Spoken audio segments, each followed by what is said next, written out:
hello there. Thanks for stopping by.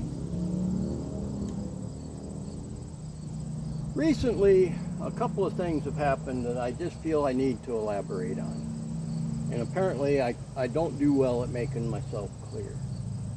But I'm going to start this off by telling you that sometimes I make the same old mistake most people do, and that I assume that when I talk to somebody, they have at least some equal knowledge that of certain things that I do.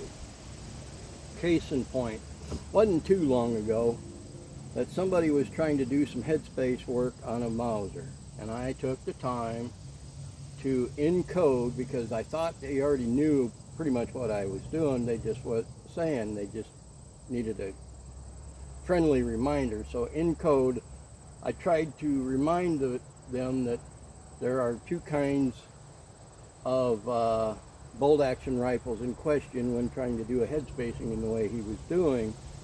And I friendly, or as best I thought I could, friendly tried to remind him that he was attempting to do headspace check on a bolt action rifle that was of the controlled round feed mechanism, and he was trying to do that action as though it was a push round feed. Now, I don't need to get into the giggle weeds of that. Guess what? I'm going to give you the definition of that. But at the end of my little friendly reminder, I asked, "Do you get what I'm trying to say to you?" type of statement. And I got a message saying yes.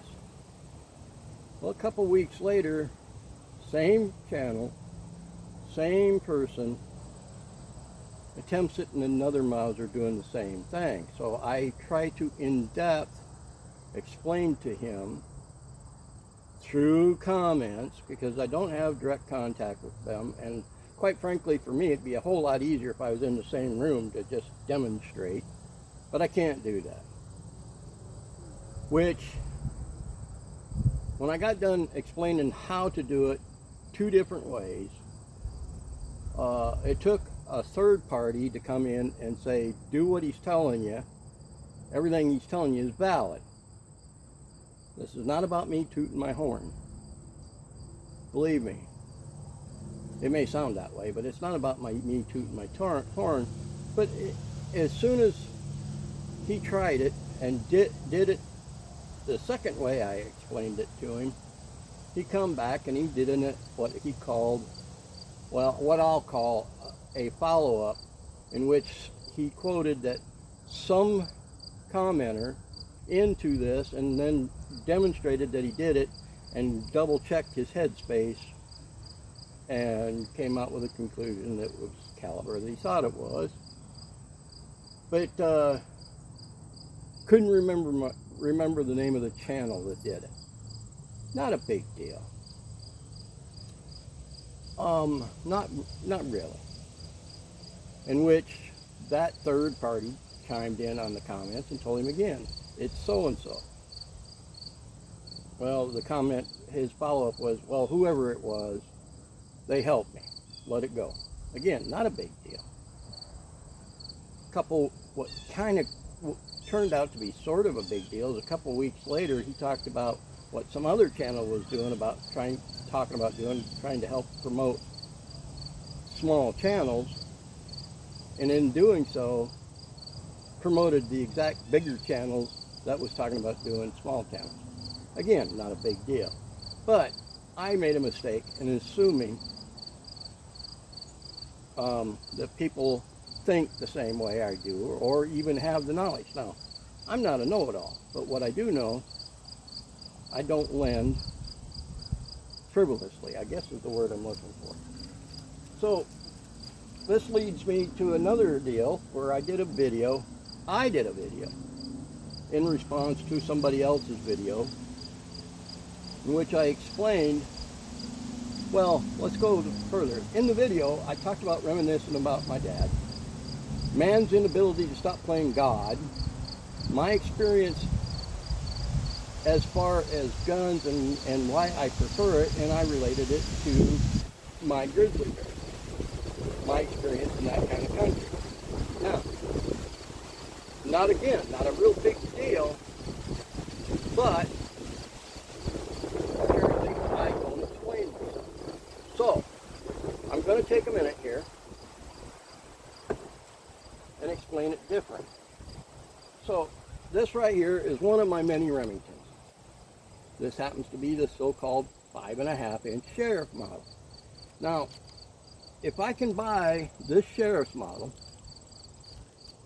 and to try to say this succinctly, if I can buy this sheriff's model or an 1860 Army and produce the same velocities it does in its current state, and I can either get a Howells or Kurz converter, and I can produce the same velocities, and velocities really isn't the right word, with the same limitations of an SSA. I can do the cowboy action stuff already and run a high load of black powder loads.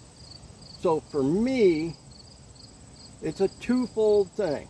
My experience of wanting to have a gun that does everything I want it to do, including shooting the high pressured loads of a Ruger, as opposed to this, will be always the Ruger I will go to. Not because I hate these others, it's because I can already do this. The second part of this, and sometimes I go away from this because I believe that to a certain extent, YouTube is the platform for the court of public opinion where it can and will be used against you in a court of law. So, again, I pulled this out a while ago. I can't. This is my choice as a carry right now. I'm not in big bear country. That being said, we've had black bear, and I've seen them twice just here in this neighborhood raiding bird feeders, but they're not the type of bear I'm looking for. Now, the difference between buying this and an SSA or this is the paperwork. The same paperwork everybody else has to fill, except I happen to be behind one of those right now iron curtains, meaning that the minute I bought this or I moved into this state with this, I had to go either to the sheriff's department directly and have it inspected and registered, or the shop that sold it to me already fills out that paperwork for me to take to the sheriff's deputy. So that's just only one aspect why I find it far more beneficial than the SSA, because as soon as I do the SSA in its form, I'm filling out that exact same paperwork as I did for this. You can take it however you want to, but there's certain things I don't think everybody needs to know what I'm doing. So if I'm going to fill out that paperwork and take that time, it is far more valuable to get what I really want. Now, in the effort to try to keep this as short as I possibly can, I'm going to give you the definition or a story first about where the origins of the word giggleweed comes from and what it really means when I say it. And rest assured, it ain't what you think. It has nothing to do with 420. Get my drift? Where I come from, there is such a thing as ground blizzards. And then there is moving snow, meaning you could have an inch of snow and you'll fight that inch of snow for 3 days, because if you got a 30-mile-an-hour wind, that snow is moving. And it moves very fast, roughly 30 miles an hour if we got a 30-mile-an-hour wind, and it'll blow across the road. Now, the secret of that is and it's a regional thing when it comes to that, is